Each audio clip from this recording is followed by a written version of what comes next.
quand j'aurais en naissance reçu de Calliope les dons qu'à ses amants cette muse a promis, je les consacrerai au mensonge d'Ésope.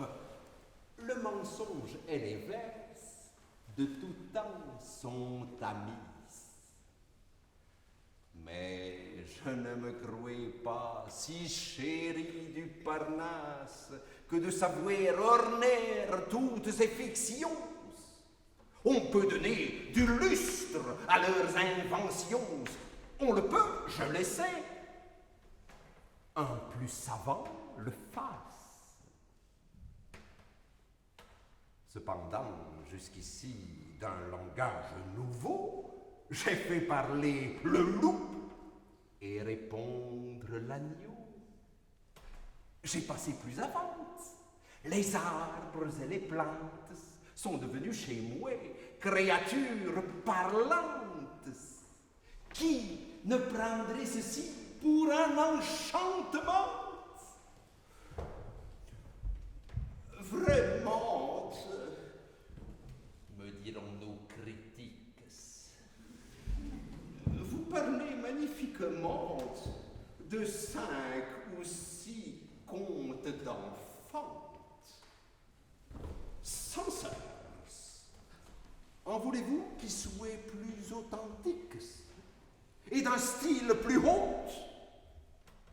En voici.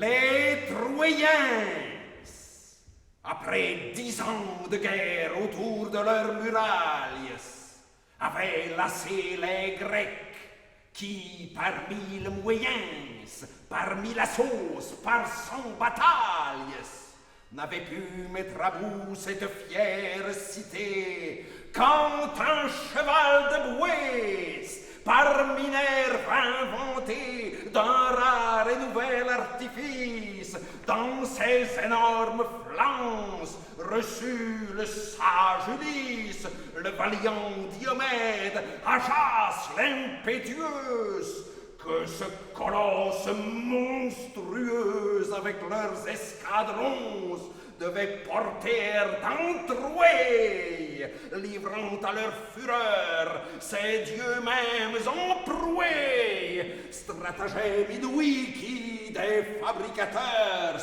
paya la constance et la peine. C'est assez, me dira quelqu'un de nos auteurs. La période est longue, il faut reprendre haleine.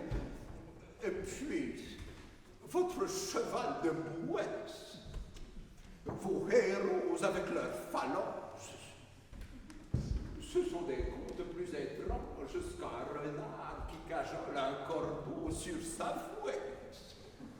De plus, il vous sied mal d'écrire en si haut style. Eh bien, baissons d'un ton.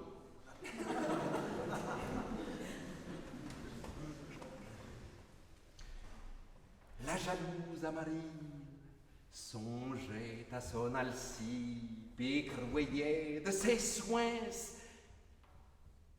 n'avoir que ses moutons et son chien pour témoins.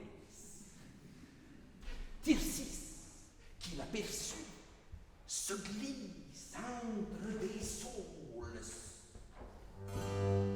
Il est doux quand on est charmé d'être sûr que